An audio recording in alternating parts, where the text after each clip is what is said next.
Hello and welcome to His Healing Love, a podcast devoted to the loving, caring, and non-condemning God that Jesus Christ revealed.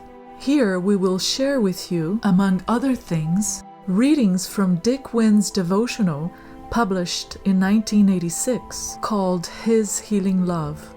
My name is Denise Grant. Thank you for joining me. How to Stop Sinning, January 11th. No man, therefore, who dwells in him is a sinner. The sinner has not seen him and does not know him.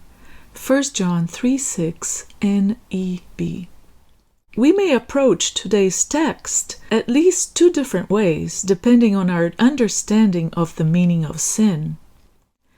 Some would approach it thinking, now, sin is an act that I do, like eating too much supper or snapping at the kids. That means if I'm abiding in Christ, I will always be temperate at supper time and always mellow with the children. If I do eat an extra spoonful of beans, however, of course it means I have ceased to abide in Christ. Because of my failure, He has withdrawn from the friendship. But the situation can also be understood in these terms.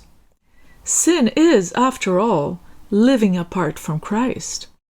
It means that I have chosen to alienate myself from Him. So when I choose for Him to become the very center of my life, and I resolve to be bonded to Him in loving fellowship, then I am no longer a sinner. The difference between these two approaches is that the first focuses on sin as an act. The second sees sin in terms of relationship with a person.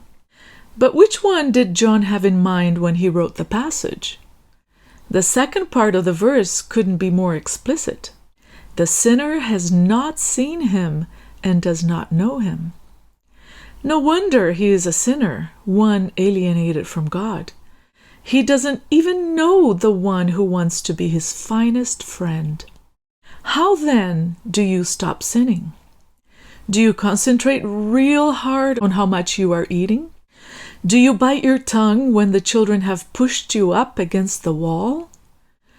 Do you stand in dread of being judged by God as an inadequate friend? Or do you get to know the one whom to know is life eternal?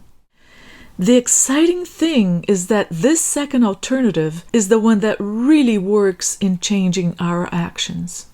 That close relationship, when maintained, does a great healing work in our hearts.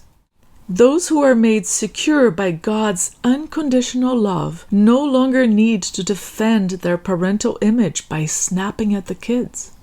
Having found real joy in union with Christ, they no longer need to seek cheap pleasure in overindulgence. The great principle, by beholding we become changed, 2 Corinthians 3:18, has come to the aid of one fascinated with Jesus. Thank you for joining us today, and stay tuned for more from His Healing Love by Dick Winn.